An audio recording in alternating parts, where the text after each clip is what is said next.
இறையேசுவில் அன்பு சகோதர சகோதரிகளே, ஆண்டவர் நாமத்திற்கு சோத்திரம். தினம் ஒரு ஜப வழியாக பேசிக்கொண்டிருப்பது உங்கள் அன்பு சகோதரன் பிரபு.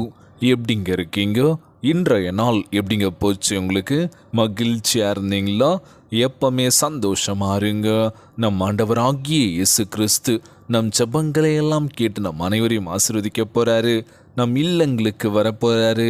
மகளே மகனே கலங்காத, மனம் உடஞ்சி போகாத, நான் இருக்கேன், உன் கூட தான் இருக்கேன், தைரியமாக இருன்னு சொல்கிறது யாருங்க? நம்ப இயேசப்பா. ஆம் என் அன்பு சகோதர சகோதரிகளே, இயேசுவின் சமூகத்தில் அதிக நேரத்தை செலவிடுங்கள். மற்றவர்களுக்கு நன்மை செய்து இயேசுவை போல நடப்பதற்கு பிரயாசப்படுங்கள்.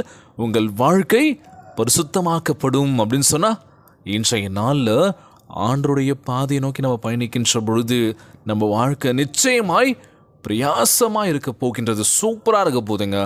ஆனால் அது பின்பற்றத்துக்கு தான் ரொம்ப கஷ்டம் இல்லை? நம்மளை பற்றி யோசிக்கிறோம், நமக்கு பிடிச்ச விஷயங்கள் பண்ணுறோம், எல்லாமே நமக்கு பிடிச்சது தான். எது வேணாலும் சரி, எனக்கு இந்த விஷயம் பிடிச்சிருக்கு அப்படின்னா எப்படி வாங்கலாம்? அப்பா அம்மா கிட்ட கேட்டு என்ன பண்ணுவோம்? அடம் பிடிப்போம்ல. நல்ல விஷயங்கள் கற்றுக்குறோமா இல்லை கெட்ட விஷயங்கள் கற்றுக்குறோமா?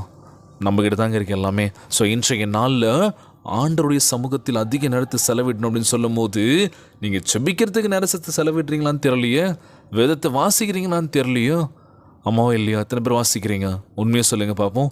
பிரதர் இல்லை பிரதர், வேலையே கரெக்டாக இருக்குது, வேலை முடிச்சுட்டு வந்து டயர்டில் படுத்துடுறோமா, திரும்பியும் எங்களுடைய ஓட்டங்கள் அப்படியே தான் போயிட்டுருக்கு பிரதர். எப்போயாச்சும் உங்களோட ஜபங்களை கேட்பேன், அவ்வளோதான் பிரதர். ஜெபிக்கணும்னு நினச்சி நான் ட்ரை பண்ணுவேன், அப்படியே விட்டுறேன் பிரதர். கண்டிப்பாக நான் ஜெபிக்கிறேன் பிரதர் அப்படின்னு சொல்லி நிறைய பேர் சொல்லி கேள்விப்பட்டிருக்கேன். கண்டிப்பாக ஜெபியுங்கள், உங்களுக்காகவும் உங்களை சுற்றி உள்ள எல்லாருக்காகவும் ஜெபியுங்கள். அவ்வளோதாங்க. நம்ம ஆண்டவராகிய இயேசு கிறிஸ்து எதிர்பார்க்குற விஷயத்தை நம்மக்கிட்ட, என் கோயிலுக்கு வாங்க, எனக்கு காணிக்க நிறைய கொடுங்க அப்படின்னு சொல்லி கேட்கவே இல்லை. உங்களுக்குள்ள நீங்கள் ஒத்துமையாக இருங்க. பிறரை நேசிக்கக்கூடிய மனதை நம்ம இயேசப்பா கொடுத்துருக்காருல, நீங்கள் சந்தோஷமாக இருந்தாலும் அதுவே எனக்கு போதும், எல்லாரையும் மதித்து நடந்தாலும் அதுவே போதும், நல்ல விஷயங்களை பண்ணுங்கள், அதுவே எனக்கு ரொம்பவே சந்தோஷத்தை கொடுக்கும் அப்படின்னு சொல்கிறாராம். இன்றைக்கு நாள் நம்ம ஆண்டவராக இயேசு கிறிஸ்து தினந்தோறும் நம்மளை பார்த்துட்ருக்கார். நம்ம வாழ்க்கையில் எவ்வளோ பிரச்சனை நம்ம சந்திக்கிறோம், அந்த பிரச்சனை நேரத்தில் நம்ம என்னென்ன விஷயங்கள் பண்ணுறோம் அப்படின்னு சொல்லி. ஸோ பிரச்சனை வரும்போது என்ன பண்ணுவோம்? ஆண்டவரே இந்த பிரச்சனைலேருந்து விடுதலை கொடுங்கன்னு சொல்லி கேட்போம். அந்த பிரச்சனை முடிஞ்சதுக்கப்புறம் ஆண்டவரே அப்படின்னு சொல்லி கேட்குறோமா? அந்த வார்த்தையை சொல்கிறோமா? இல்லை, ஒரு தேவை அப்படின்னும் போது நம்ம என்ன பண்ணுறோம்? கேட்குறோம். இன்றைய நாள் நம்மளும் அதே மாதிரி தான் இல்லை, தேவைக்கு நிறைய பேர் நம்மளை யூஸ் பண்ணிட்டு இப்போ என்ன பண்ணுறாங்க? தேவை முடிஞ்சதுக்கப்புறம் எப்படி இருக்குன்னு சொல்லி ஃபோன் பண்ணி கூட பேச மாட்றாங்கல்ல. ரொம்பவே கஷ்டமாக இருக்கும்ல. தேவைனப்போ 10 வாட்டி ஃபோன் பண்ணுவாங்க, எனக்கு இந்த விஷயம் வேணும், அது வேணும், இது வேணும் அப்படின்னு சொல்லி தொந்தரவு பண்ணிகிட்டே இருப்பாங்க. ஆனால் எல்லாமே முடிஞ்சதுக்கப்புறம் ஒரு ஃபோன் கால் இல்லை, எப்படி இருக்குன்னு சொல்லி கேட்கல, எதுவுமே நடக்கலையே, என்னடா அப்படின்னு சொல்லி. ஸோ நம்ம தேவைன்னும் போது யூஸ் பண்ணிக்கிட்டு இப்போ என்ன பண்ணிட்டாங்க? அவ்வளோதான். ஆனால் நம்ம ஆண்டவராகிய இயேசு கிறிஸ்து நம்ம தேவையில் நிறைவேற்ற போகின்றார். நம்மளை பார்த்துட்ருக்க, நமக்கு என்ன தேவைன்றது நிறைவேற்ற போகிற, நம்ம ஒருபோதும் கைவிட மாட்டாருங்க. நம்ம கூட பழகினவங்க கைவிட்டுடலாம், நம்ம நண்பர்களை கைவிட்டுடலாம், சொந்த பந்தங்கள் கைவிட்டுடலாம். ஆனால் நம்ம இயேசப்பா நம்மளை கைவிட்டுருவாரா? இல்லைங்க. நான் உன்னை விட்டு விலகுவதும் இல்லை, உன்னை கைவிடுவதும் இல்லை என்று நம்ம ஆண்டவராகிய இயேசு கிறிஸ்து வாக்கு கொடுத்திருக்கின்றார். மகளே மகனே கலங்காத, நான் இருக்கேன். ஸ்ட்ராங்காக சொல்லிட்டாருங்க, நான் இருக்கேன் உனக்கு. யார் உன்னை கைவிட்டாலும் சரி, யார் உன்னை வெறுத்தாலும் சரி, நான் உன்னை வெறுக்க மாட்டேன், உன்னை கைவிட மாட்டேன். ஒரு நிமிடத்தை கூட வீணாக்காதீர்கள். ஏன் இந்த ஒரு நிமிஷம் நம்ம வாழ்க்கையை வீணாக்கக்கூடாது அப்படின்னா, எல்லா நிமிஷமும் நம்ம முக்கியமானதான், எல்லா நேரமும் நம்ம முக்கியமானது தானே. இங்கே நேரத்தை எவ்வளோ வேஸ்ட் பண்ணிகிட்டு இருக்கோம்ல. சார் இந்த நேரத்தை நம்ம இந்த விஷயத்தை பயன்படுத்திக்கலாம் போல சொல்லி முடிஞ்சதுக்கப்புறம் தான் யோசிப்போம்ல. ஸோ வாழ்க்கையில் ஒவ்வொரு நிமிஷம் சரி, ஒவ்வொரு வினாடியும் சரி, நம்ம என்ன பண்ணுறது நமக்கு தான் தெரியும்ல. ஸோ அதனால் நல்ல விஷயங்களை கற்றுக்கோங்க, நல்லது மற்றவங்களுக்கு ஷேர் பண்ணுங்கள். நம்ம ஆண்டவராகிய இயேசு கிறிஸ்து நம்மளை மிகப்பெரிய உயரத்துக்கு கொண்டு போகின்றார். மகளே மகனே கலங்காத அப்படின்னு சொல்லி வச்சுக்கிறான். ஒரு முக்கியமான விஷயம் என்ன அப்படின்னா, நாளைய தினம் 21/6/2024 என்ன நாளாக இருக்கும்? ரொம்ப யோசிக்காதீங்க. என்னோடய தம்பி பாப்பாவுக்கு, சரிங்களா, அந்த தம்பிக்கு பொண்ணு பாப்பா இருக்காங்க, அவங்க பேர் அனிஷா ஆண்டோ. முதலாவது பிறந்தநாள் அவங்களுக்கு நாளைக்கு.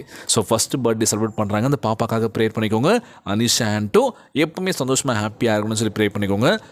நாளைக்கு ஃபங்க்ஷன்ஸ்லாம் இருக்குது, கண்டிப்பாக இன்வைட் பண்ணுவேன், நிறைய பேர் வரணும் அப்படின்னு ஆசைப்படுவேன். போஸ்ட் போடுறேன் பாருங்கள், வந்து வாழ்த்துங்க. இல்லைனா ப்ரேயர்ஸ்லேயே வாழ்த்திக்கோங்க, ப்ரேயர் பண்ணிக்கோங்க பாப்பாக்காக. அது மட்டும் இல்லாமல் ஒவ்வொரு நாள் கமெண்ட் பண்ணுற அன்பான உறவுகள் எல்லாருக்காகவும் ப்ரேயர்ஸ் கண்டிப்பாக இருக்குங்க. சோர்ந்து போகாதீங்க, முழுமையாக ஜெபியுங்கள், கண்டிப்பாக கிடைக்கும். கண்டிப்பாக நம்ம ஆண்டவராகிய இயேசு கிறிஸ்து கொடுப்பார். கொடுக்காமலாம் இருக்க மாட்டாருங்க, கொடுப்பாருங்க. சோர்ந்து போகாதீங்க, உற்சாகமாக இருங்க. இன்றைய நாள் ஜெபம் உலகில் வாழ்க்கின்ற எல்லாருக்கும் நம்ம ஜெபிக்க போகிறோம். முக்கியமாக ஒவ்வொரு குழந்தை செல்வங்களுக்காக நம்ம ஜெபிக்க போகிறோங்க. ஜெபத்திற்குள்ளாக பயணிப்போமா? எங்களை மிகவும் அதிகமாய் நேசிக்கின்ற அன்புள்ள ஆண்டவராகிய இயேசுவே, இன்றைய நாள் வாக்குறுதி வசனத்திற்காக நன்றி ராஜா. ஆண்டவரே, ஆறுதல் தருகின்ற வாக்கு தத்தத்திற்காக உம்மை சோத்தரிக்கின்றனப்பா. நீர் பரிசுத்தவராய் இருக்கின்றதைப் போல நாங்களும் பரிசுத்தமாக வேண்டும் என்று நீர் விரும்புகின்றீர் தகப்பனே. இப்பொழுது எங்களுடைய இருதயத்தையும் எண்ணங்களையும் உம்மிடம் அர்ப்பணிக்கின்றோம் ராஜா. எங்களை மன்னிக்கும்படி கேட்கின்றோம் ஆண்டவரே. உம்முடைய விலையேற பெற்ற ரத்தத்தினால் எங்களை கழுவியறலும் தகப்பனே. உம்முடைய பரிசுத்தத்தின் மேல் நாங்கள் பிரயாசமாயிருந்து உம்முடைய ஆசீர்வாதங்களை பெற்றுக்கொள்ள அருள் தாங்கப்பா. எங்களை பார்த்துக்கோங்க ஏசப்பா. உம்முடைய பாதத்தில் அதிக நேரத்தை செலவிடவும் எங்கள் மனதை புதுப்பித்து அனுதினமும் அதிகமாய் உம்மை போல மாறுவதற்கான கிருபையை எங்களுக்கு அருள செய்ய வேண்டும் என்று கேட்கிற ஏசப்பா. ஆண்டவரே, நீர் இந்த உலகத்தில் இருந்தபோது மக்களுக்கு நன்மை செய்தீர். உம்முடைய அடிச்சோடுகளை பின்பற்றி அனைவரும் அவ்வாறு செய்ய வேண்டும் என்று விரும்புகின்றோம் ஆண்டவரே. பரிசுத்த ஆவியானவர் எங்கள் நிரப்பி நாங்கள் பிறருக்கு ஒரு முன் உதாரணமாக இருக்க வேண்டும் என்று கேட்கிறேன் ஏசப்பா. எங்களை சுற்றி உள்ளவர்களையும் ஆசீர்வதிங்க ராஜா. ஆசீர்வாதமாக விளங்கும்படி எங்களை ஊக்குவிங்கப்பா. எங்களுக்கு நல்ல ஒரு பலனை கொடுங்கப்பா. எங்களுடைய ஜெபத்தை கேட்டு எங்களை எல்லா சூழ்நிலையிலும் உம்மை போல் நடக்க வேண்டும் என்று கெஞ்சி அன்றாடுறப்பா. அந்த ஜெபத்தை கேட்டுக்கொண்டிருக்கின்ற அன்பு சகோதர சகோதரிகள், என் அன்பான உறவுகள், தினந்தோறும் ஒவ்வொரு நாளும் கண்ணீரும் கவலமாக ஜெபிக்கிறாங்க. ஆண்டவரே, எங்கள் வாழ்க்கை மாறாதா, எங்களுடைய வாழ்க்கை நல்ல மாற்ற கட்டத்துக்கு போவாதா, இப்படியே போயிடுமான்னு சொல்லி கலங்கி நிற்கிறோம் ஆண்டவரே. அதில் நான் இருக்கேன்னு சொல்லி எங்களுக்கு தைரியத்தை கொடுக்க போவதற்காக நன்றி செலுத்துகிறேன் ஏசப்பா. ஒவ்வொரு குழந்தை செல்வங்களுக்கு உடல் தெம்பையும் வலிமையை தர வேண்டும் என்று கேட்கிறேன் ஆண்டவரே. நோய் நொடியினால் அவதிப்பட்டு கொண்டிருக்கின்ற ஒவ்வொரு சகோதர சகோதரிகளை உமது கரங்களால் தொடர்ந்து அகற்றி போடுவீராக. உம்மால் கூடாத காரியம் ஒன்றுமே இல்லை ஏசப்பா. எல்லோரையும் பார்த்துக்கோங்கப்பா. ஒவ்வொரு கணவன் மனைவிக்குள்ள ஒற்றுமையை கொடுங்க, சமாதானத்தை கொடுக்க வேண்டும் என்று கேட்கிறேன் ஆண்டவரே. எல்லோரும் மன மகிழ்ச்சியோடு ஒற்றுமையாக இருக்க வேண்டும் என்று இன்றைய நாள் ஜெபம் இயேசுவின் விலையேற பெற்ற நாமத்தினாலே ஜெபிக்கின்றேன் நல்ல பிதாவே, ஆமேன், ஆமேன். இயேசுவுக்கு புகழ், இயேசுவுக்கு நன்றி. மரியே வாழ்க. God bless you all. தொடர்ந்து ஜெபியுங்கள், வேதத்தை வாசியுங்கள். ஆண்டவர் நம்மோடு கூட இருக்கின்றார். மரியே வாழ்க.